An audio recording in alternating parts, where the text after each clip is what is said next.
இன்னைக்கு ரொம்ப தங்கப்புள்ள அதாவது ஹீரா குட்டியோடைய ஞாபகம் வந்துடுச்சு. ஏன்னா எங்கள் அம்மா வீட்டு பக்கத்துலேயே அவங்க பூனை வளர்க்குறாங்க. அந்த பூனையை பார்த்தோன்னே எனக்கு அப்படியே ஹீரா ஞாபகம் தான் வந்துடுச்சு.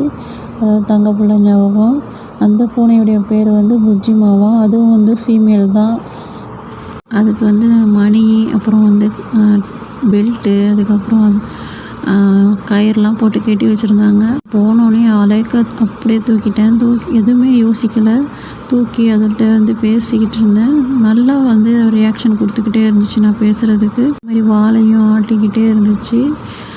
மறக்கவே முடியாது அந்த தங்கப்புள்ள ஹீராவை.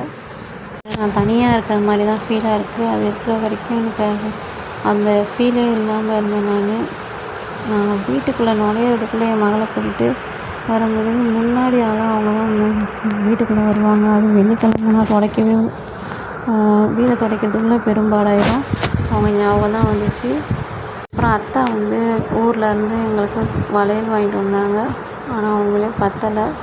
என்னுடைய வளையல்லாம் என் மகளுக்கு தான் கரெக்டாக இருந்துச்சு. எனக்கு வாங்கிட்டு வந்தது என் மகளுக்கு வாங்கினது சுத்தர பத்தலை. அதை அப்படியே எடுத்துகிட்டு போய் என் குழந்த பொண்ணு, அப்புறம் நாத்தனார் பொண்ணுக்கும் கொடுத்துட்டு வந்தேன்.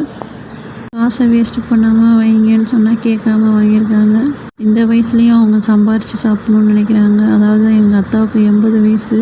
எப்படியும் ஊருக்கு போகாதீங்க, இங்கேயே இருங்க அப்படின்னா, இல்லைம்மா நான் போய் தான்மா ஆகணும்னு சொல்கிறாங்க. போட்டாலும் எனக்கு திருப்பியாக போட முடியல. வச்சு வீட்டில் வைக்கிறதுக்கு யாருக்காவது கொடுத்துடலான்னு தான் என் குழந்தை பிள்ளைக்கும் நாத்தனார் பிள்ளைக்கும்